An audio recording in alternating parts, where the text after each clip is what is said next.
세상에서 제일 힘든 게 뭔지 아니? 글쎄, 사법고시? 틀렸어. 그럼 대통령? 아니야. 갑부? 그것도 아니야. 잠시 생각하던 영민이 무릎을 탁 쳤다. 알았다. 정답은 자살. 땡. 에? 그럼 대체 뭐야? 기원은 빙글빙글 웃으며 대답했다. 대호각성.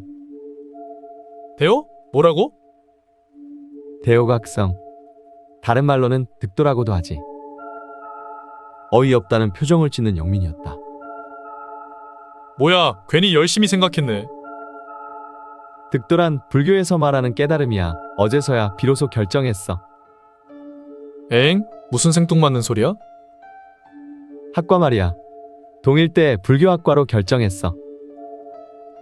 뭐? 미쳤어? 네 성적이 겨우? 대체 왜 그래? 오래 생각했어. 내 관심의 대상은 오직 득도뿐이야. 너 돌았구나? 야, 잠시 바람 좀 쐬자. 남들은 스카이 못 가서 안달인데. 오전에 원서 넣고 오는 길이야. 네 충고는 고맙지만 내 인생은 결정됐어. 기원의 눈에선 원대한 포부가 넘실대고 있었다. 득도하면 뭐 하는데? 뭐가 좋은데? 알 수 있지. 알아? 뭘? 진리. 이 세상을 관통하는 절대 비밀을 알 수 있지.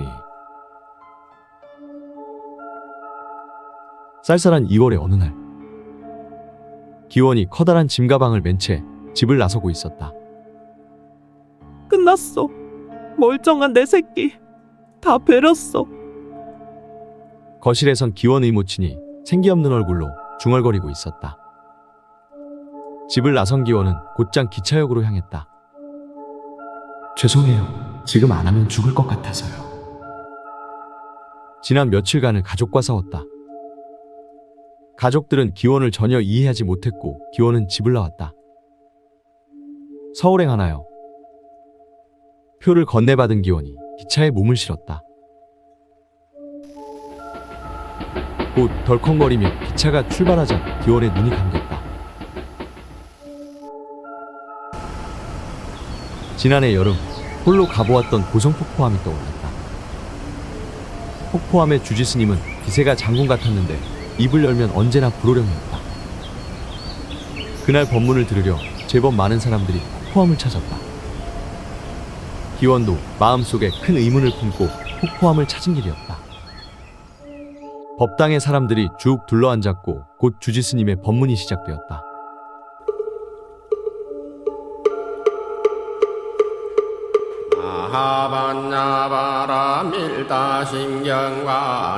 그날 기원은 법문을 듣는 내내 엄청난 이열을 경험했고 지적 의문이 다소나마 해소되었다. 스님이 말하신 수십 가지 얘기 중에서 특히 마지막 말이 신심을 자극했다. 사람 몸나기 힘들고 불법 만나기 더욱 어렵도다. 스님의 그 한마디가 기원의 인생 진로를 결정했다. 그날 이후로 기원은 미친 듯이 불교 서적을 탐독하기 시작했다. 성철 스님부터 시작해 불교에 불자가 들어간 책은 눈에 불을 켜고 읽었다. 하지만 읽을수록 갈증은 더욱 심해졌고 갈증은 기원이 여기까지 온 원동력이 되었다.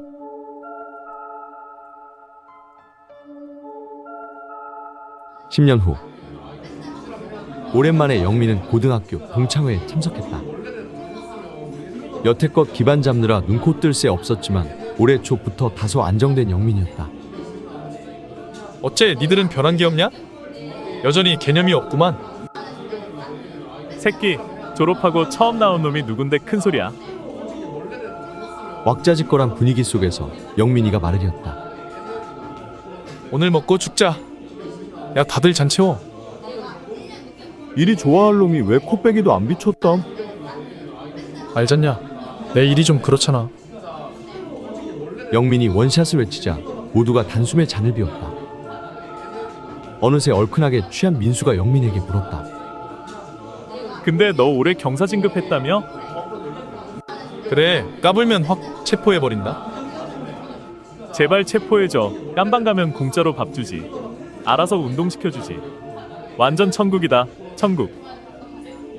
미친놈. 1시간이나 지났을까? 모두가 기분 좋게 취해 있는 그때 누군가 술집 안으로 들어왔다. 그는 잠시 둘러본 뒤 곧장 일행 쪽으로 걸어왔는데 수염이 덥수룩한 것이 예사 풍모가 아니었다. 오랜만이다. 모두의 시선이 그를 향했다. 어라? 누구지? 너는? 낯익은 그의 얼굴에 친구들이 기억을 더듬었다. 야, 새끼, 너 기원이지? 벼랑간 영민이 벌떡 일어났다. 반갑다, 새끼야. 영민이 기원을 안았다. 불교과 갔다더니 그다음부터 깜깜무소식이야? 그렇게 됐어. 너 완전 도사가 다 됐네. 영민이 기원을 훑어보자 기원이 씩 웃었다. 일단 앉자. 앉아서 얘기하자. 영민이 기원을 잡아 자리로 끌고 갔다. 먹고 살만하냐? 창수가 물었다. 굶지는 않아. 내 명대로 사는데 지장은 없지. 세상 참 재밌구나. 네가 스님이 되다니. 그래, 기원이 너는 판검사가 어울렸는데 말이야. 기원은 빙긋 웃을 뿐 아무 대답도 하지 않았다. 자자, 다들 한잔하자. 원샷 안 하면 수명 10년 단축이다. 오케이. 오케이. 다들 잔을 들고 마실 때 영민이 기원의 귓가에 속삭였다. 새끼, 반갑다. 끝나고 따로 얘기 좀 하자. 그래. 그렇게 시끄러운 동창회가 2시간이나 더 지속됐다. 지금 시각 새벽 2시 반, 영민과 기원은 근처 바로 들어왔다. 너 앞으로 뭐 할 거야? 내일 산에 들어갈 거야. 산이라, 넌 좋겠다. 마음만은 편하겠네. 영민이 부러운 듯 기원을 바라보았다. 무슨 고민 있나 본데? 말해봐. 고민은 무슨? 영민이 슬쩍 말꼬리를 흐렸다. 괜찮아, 말해봐. 궁금해서 그래. 기원이 재촉하자 영민이 결국 털어놓았다. 순경으로 시작해 경장을 거쳐 올해 경사가 된 영민. 입사 5년 만에 자신이 근무하는 강력반에서 꽤 중요한 위치까지 자리매김했다. 그러던 어느 날부터인가 관할 구역 내 자살 사건이 연이어 터졌다. 처음엔 대수롭지 않게 여겼으나 자살자 수가 2자리로 넘어가자 비상이 걸렸다. 영민이 책임지고 수사를 진행했는데 수사하면 할수록 기이한 일들이 밝혀졌다. 자살자는 대학 교수부터 막노동꾼까지 다양했고 그들의 시체는 모두 미소를 머금고 있었다. 결단코 타살 같은 것이 아니었다. 그들은 스스로 선택했고 기쁘게 죽었다. 입이 마른 영민이 사이다를 벌컥벌컥 들이키곤 말을 이었다. 그렇게 영민이 필사적으로 수사하던 어느 날 드디어 단서 하나가 잡혔다. 자살자들의 공통점을 찾아낸 것이다. 그들은 자살 직전에 누군가를 만났고 오랫동안 대화를 나누었다.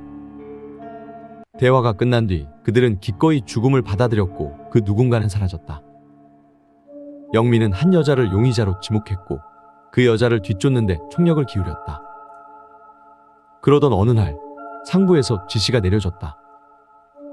당장 수사를 중단하라는 것이었다. 네? 그게 무슨 말씀이세요? 이제 잡기만 하면 끝난단 말입니다. 상부의 지시일세. 최경감이 침통한 표정으로 말하자 분노한 영민이 경찰본부로 쳐들어갔다. 그래서? 기원이 흥미로운 얼굴로 재촉했다.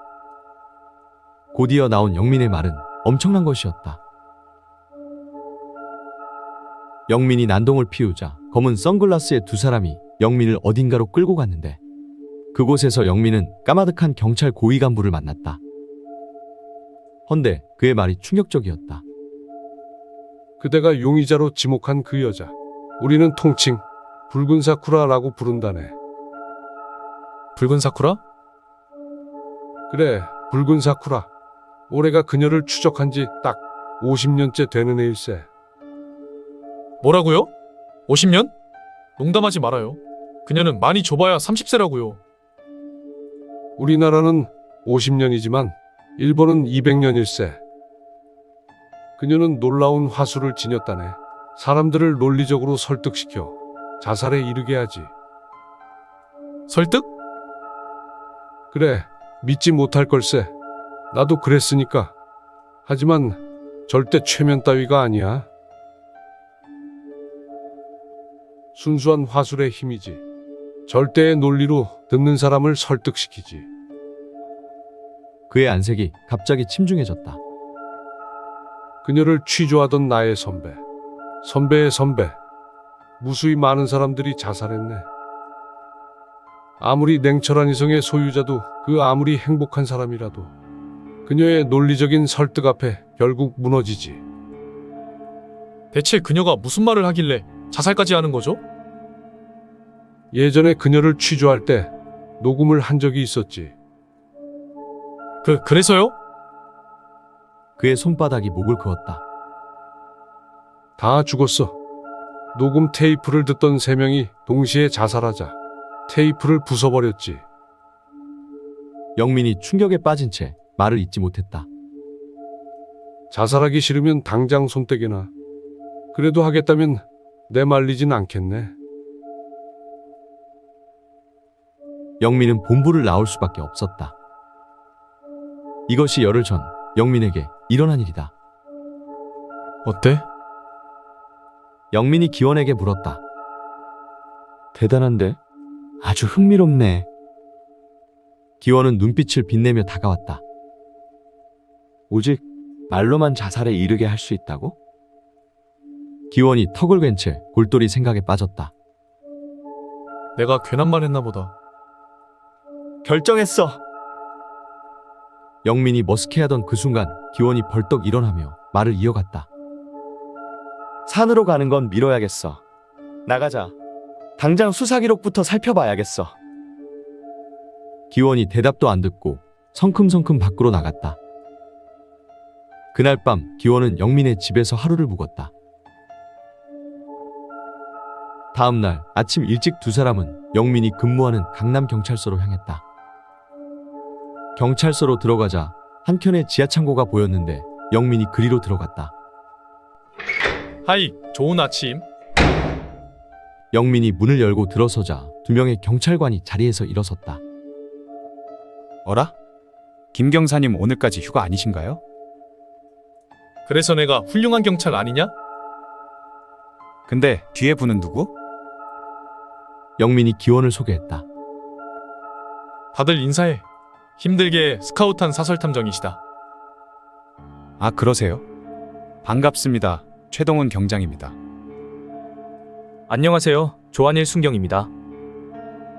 기원이 약수를 청했다. 반갑습니다. 구기원입니다. 이분도 우리가 수사하는 여자를 알고 있나요? 최 경장이 묻자 영민이 고개를 끄덕였다. 상부 허락도 떨어졌고 지원도 약속받았으니 우리에게 필요한 건 브레인이야. 사실 열흘 전만 해도 이들은 얼른 여자를 체포하고 끝낼 생각이었다. 하지만 영민이 본부를 다녀온 후 모든 게 뒤바뀌었다. 영민이 들었던 것을 설명하자 모두가 코웃음을 치며 믿지 않았다. 하지만 곧이어 방대한 양의 박스가 본부로부터 도착했는데 다들 기겁을 해댔다. 박스 안에는 붉은 사쿠라에 대한 정보 문서가 가득 담겨져 있었고 그것은 50년 동안 누적된 비밀 수사 자료였다. 하고 싶은 사람은 해도 좋네. 물론 빠져도 전혀 불이익은 없어. 서장의 지시가 내려지자 대부분의 요원이 빠져나갔다.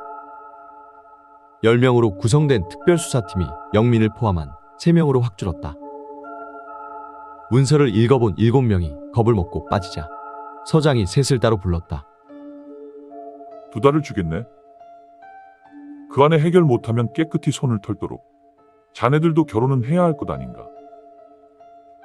노파심에 하는 말이네만 직접 대면하는 바보는 없을 거라고 보네.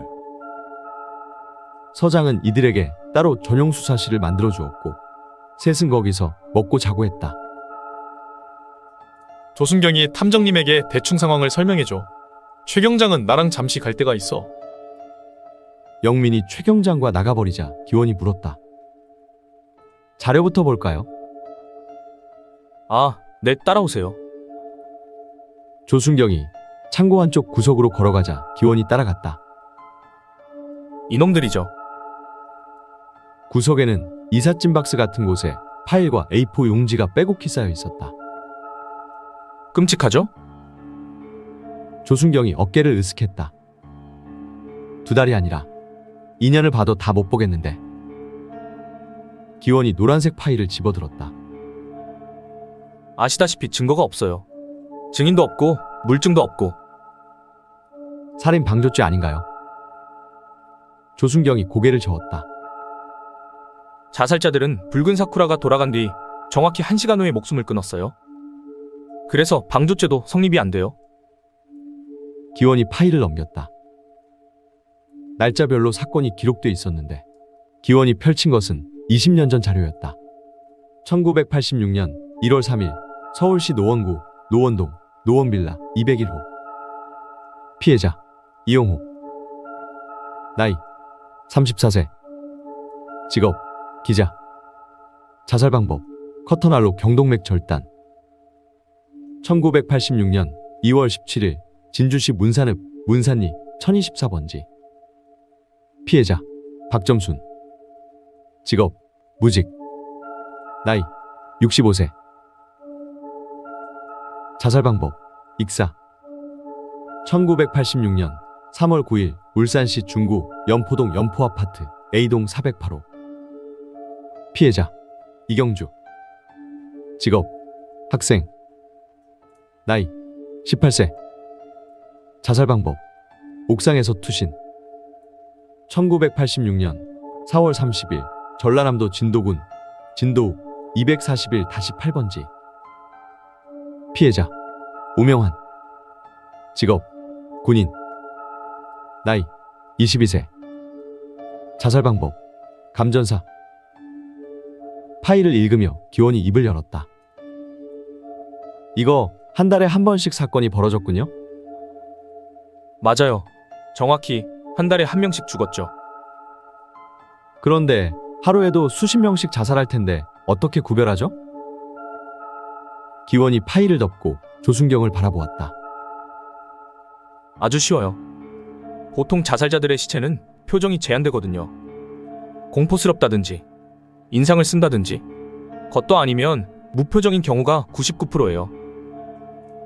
그런데요? 헌데 붉은 사쿠라를 거친 경우는 표정이 확연히 밝아요. 시체가 모두 웃고 있죠. 혹시 보셨나요? 기원이 조심스레 물었다. 몇 명 봤죠? 확실히 구분이 돼요. 기원이 다시 파일로 시선을 옮겼다. 그렇게 3시간이 지나자 외출했던 2사람이 돌아왔다. 이야, 열심인걸? 영민이 기원에게 다가왔다. 밥 먹고 하는 게 어떻겠습니까? 탐정 나으리? 난 짜장면. 기원이 고개도 안 들고 대꾸했다. 어라? 너 중이 짜장면 먹어도 되냐? 짜장면이 싫으면 뭐 개고기도 좋고. 좋아 좋아.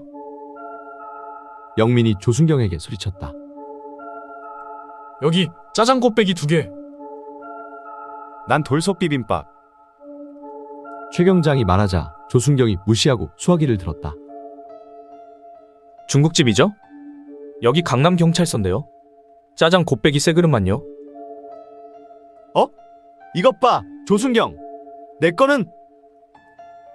최 경장이 당황해서 말하자 조순경이 싸늘히 대답했다. 하루 이틀도 아니고 같은 것 좀 먹어요. 요새 누가 한 그릇을 배달합니까? 뭐야? 난 점심 땐 꼭 돌솥 비빔밥을 먹어야 한단 말이야. 그럼 시켜 드시든가요. 조순경이 휙 나가버렸다. 배달 아주머니 째려보는 거 안 보이던? 다수를 좀 따라와. 최 경장이 고개를 획 돌렸다. 이거 다수의 횡포 아닙니까? 그럼 직접 시키든가? 시킵니다. 시켜요. 최 경장이 소리를 빽 지르고 전화기를 집어들었다.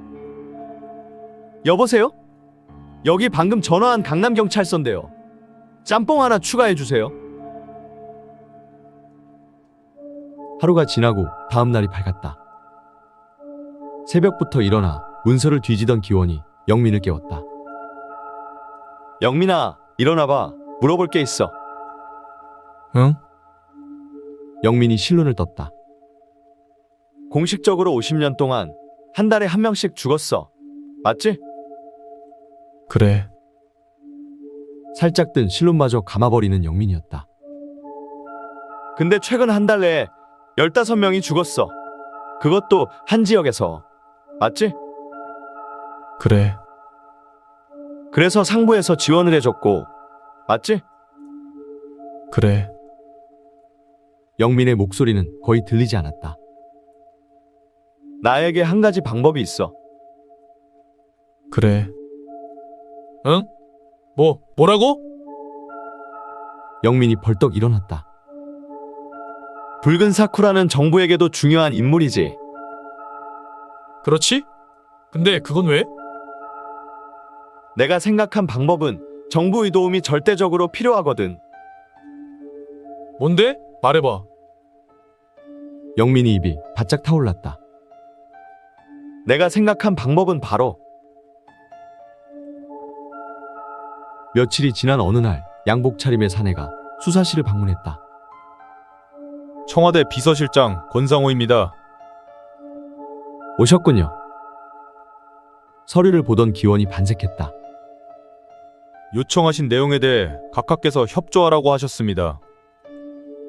사내는 무뚝뚝하게 말하며 봉투를 내밀었다.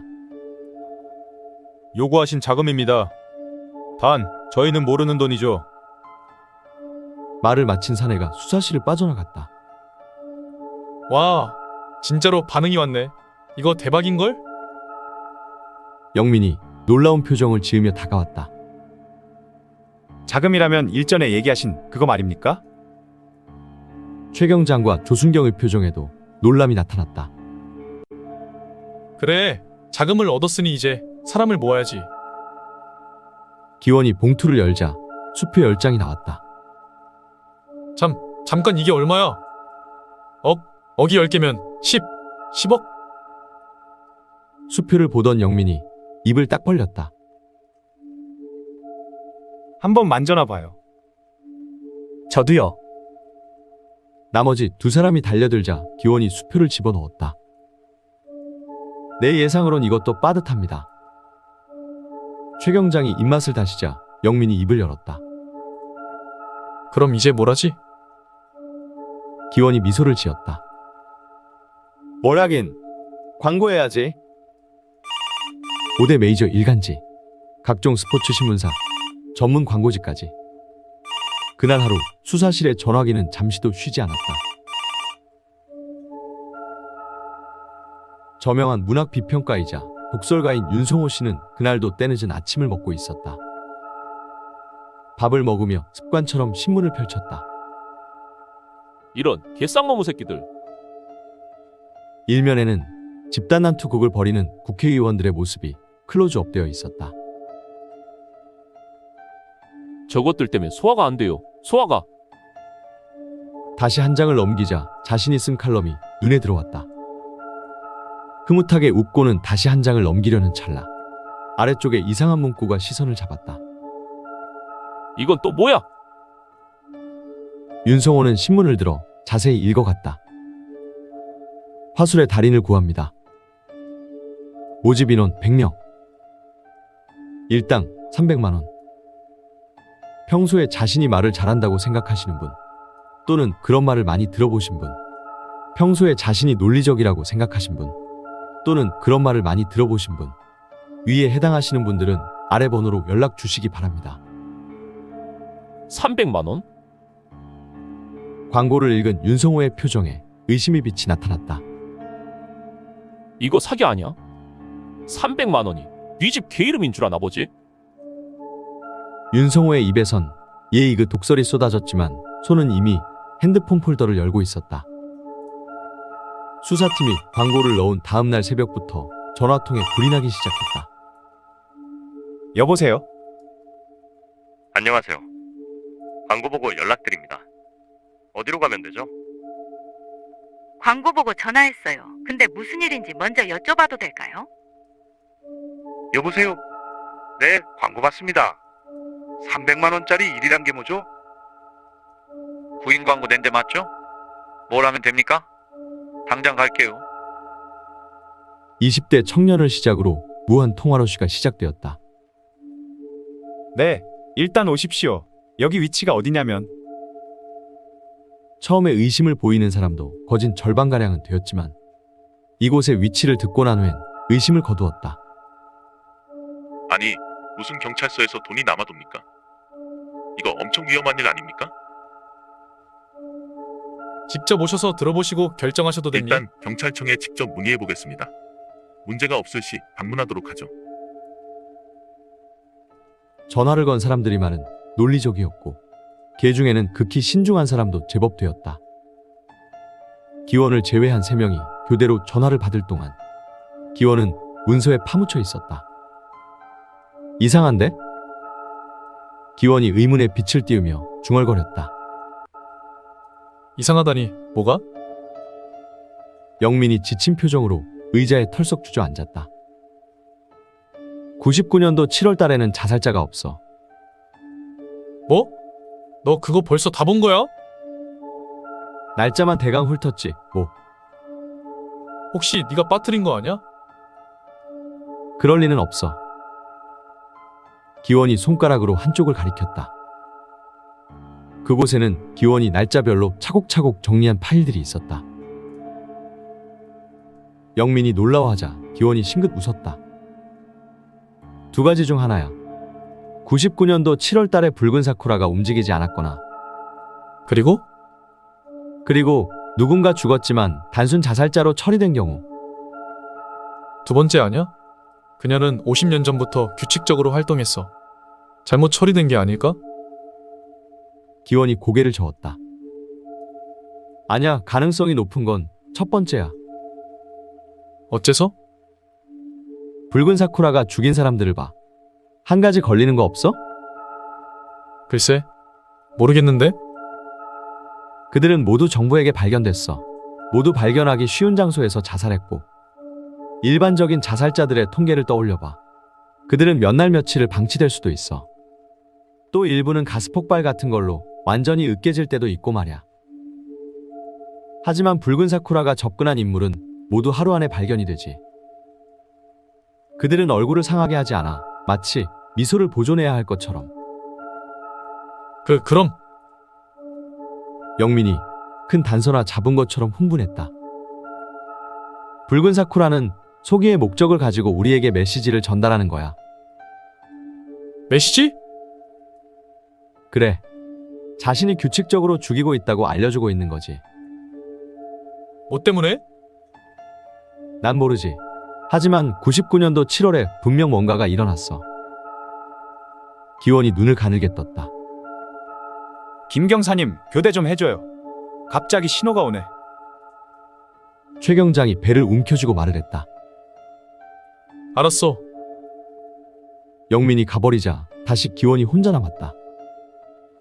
분명 뭔가 있었어. 목적을 거스를 만큼의 절실한 뭔가가. 기원에 으르릉 거리듯 작게 중얼거렸다. 그리곤 벌떡 드러누웠다. 한참을 천장을 보던 기원이 벼랑간 벌떡 일어났다. 이봐 김경사! 일본에도 수사팀이 있다고 했지? 우렁찬 소리에 영민이 어리둥절해졌다. 그래. 일본은 우리보다 훨씬 오래됐지. 그게 왜? 전화 걸어서 물어봐. 지금 당장! 뭘 물어봐? 1999년도 7월 달에 자살자가 발견됐는지 물어봐봐. 알았어. 영민이 컴퓨터로 뭔가를 두드리는 사이 기원이 밖으로 나가버렸다. 2시간쯤 후에 기원이 돌아왔는데 누군가를 대동한 채였다. 이분은 누구? 기원의 옆에는 40대의 평범한 사내가 서 있었는데 아주 커다란 시계를 차고 있었다. 내 히든카드. 기원이 대답하자 영민이 실실 웃었다. 일본에 알아보니 네 말이 맞았어. 거기도 99년도 7월 달에만 조용했다더군. 바쁘게 이틀이 지났다. 그날은 지원자들의 면접이 있는 날이었다. 채비를 하는 기원의 귀에 영민이 속삭였다. 저 사람 뭐하는 작자야? 기원이 데려온 40대 남자가 소파에 벌러덩 누워 있었다. 이름은 김중호. 말했잖아, 내 히든카드라고. 말을 마친 기원이 밖으로 나섰다. 무슨 히든카드가 저렇게 멍청하게 생겼담? 맘에 안 들어.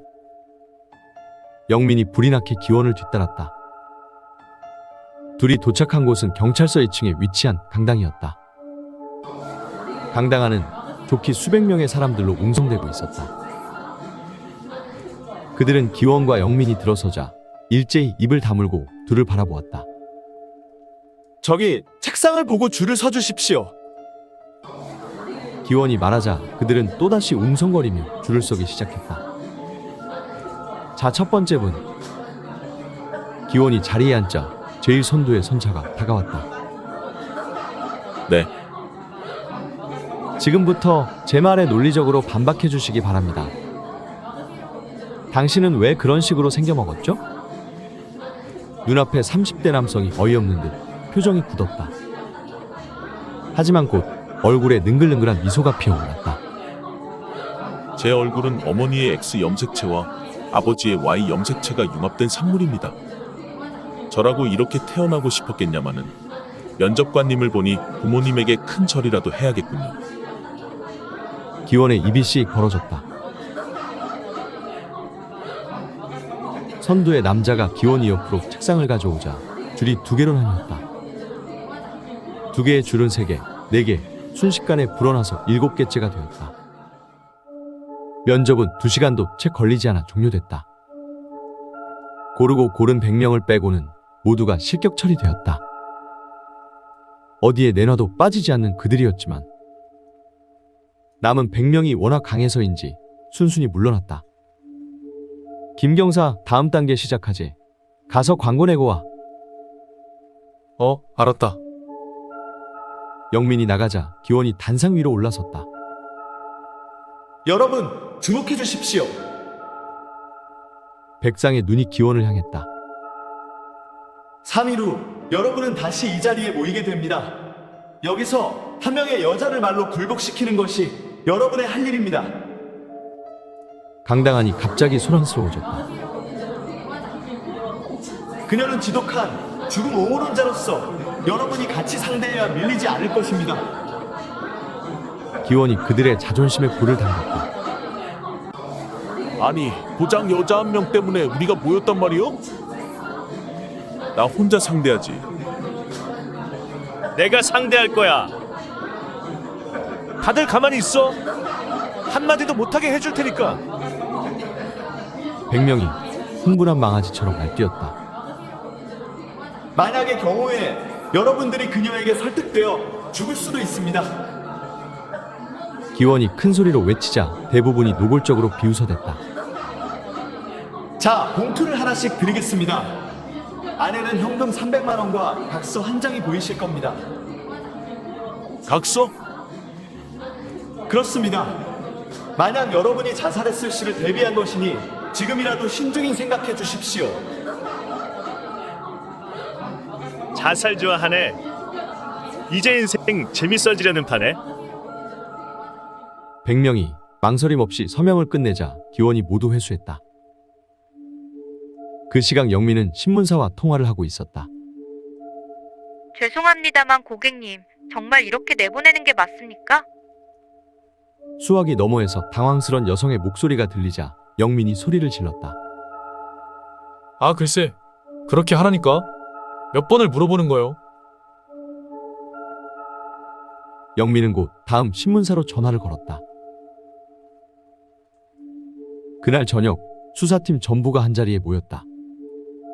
정말 그녀가 올까요? 조순경이 걱정스러운 표정으로 묻자 최 경장이 동의했다. 아니, 광고를 볼지 안 볼지도 모르는데 괜한 돈 날린 거 아닐까요? 짜증이 난 영민이 소리를 빽 질렀다. 시끄러워. 이미 다 끝났는데. 재수없겠으리. 붉은 사쿠라는 기필코어입니다. 제 시나리오상 그렇게 돼 있거든요. 기원의 눈에서 자신감이 솟아올랐다. 헌데 조순경님, 일전에 제가 말해놓은 거 준비됐나요? 아, 그거는 내일 중으로 도착할 겁니다. 긴장과 흥분에 3일이 지나갔다. 아침 일찍 사우나를 다녀온 기원이 말끔한 모습으로 강당에 나타났다. 어라? 수염 밀었네? 영민이 눈이 희둥그레져서 물었다. 중요한 날이잖아. 강당 안에는 이미 절반가량이 착석해 있었는데 다들 상기된 표정이었다. 슬슬 긴장되는데? 기원이 자리를 잡고 앉았다. 이제 약속 시간까지 1시간. 영민이 중얼거리며 이리저리 서성거렸다. 40분이 지나자 약속한 100명이 모두 도착했다. 변호사, 선생님, 대학생, 주부, 종교인, 기자 등등 다양한 직업의 사람들이 다가올 설전을 준비하고 있었다. 시간 다 됐다. 영민아, 넌 이제 나가. 그래. 조심해라. 영민이 불이 나게 빠져나가자 기원이 준비한 물건을 꺼내 들었다. 바로 그 순간 강당의 문이 열렸다. 장례는 순간 정적이 찾아왔고 모두의 시선이 입구로 모아졌다. 그곳에서 한 여자가 걸어 들어왔다. 여자는 붉은색의 일본식 기모노를 입고 있었는데 따은 머리가 바닥까지 늘어져 있었다. 여자의 얼굴은 눈꼬리가 올라간 게 영락없는 고양이상이었다. 여자의 뒤를 이어 8살쯤에 돼 보이는 꼬마가 들어왔는데 피부가 무척 창백해 보였다. 왔구나, 붉은 사쿠라. 기원의 눈에서 안광이 폭사됐다. 여인이 단상에 오르자 사람들이 발광했다. 고작 당신 따위가 우리를 상대해? 시간이 아깝다. 어이, 일본년 같은데 한 그릇 뗐나? 한마디만 해봐. 아주 박살을 내주지. 사람들이 격렬하게 쏘아붙였다. 여러분. 여자의 입이 열리고 상냥한 목소리가 울려 퍼졌다. 기원은 황급히 특수 제작된 방음기를 귀에다 착용했다. 사람들이 여자를 물어뜯을듯이 으르렁거렸다. 제 말 좀 들어보십시오. 바야흐로 전무후무한 100대 1의 대결이 시작되려는 순간이었다.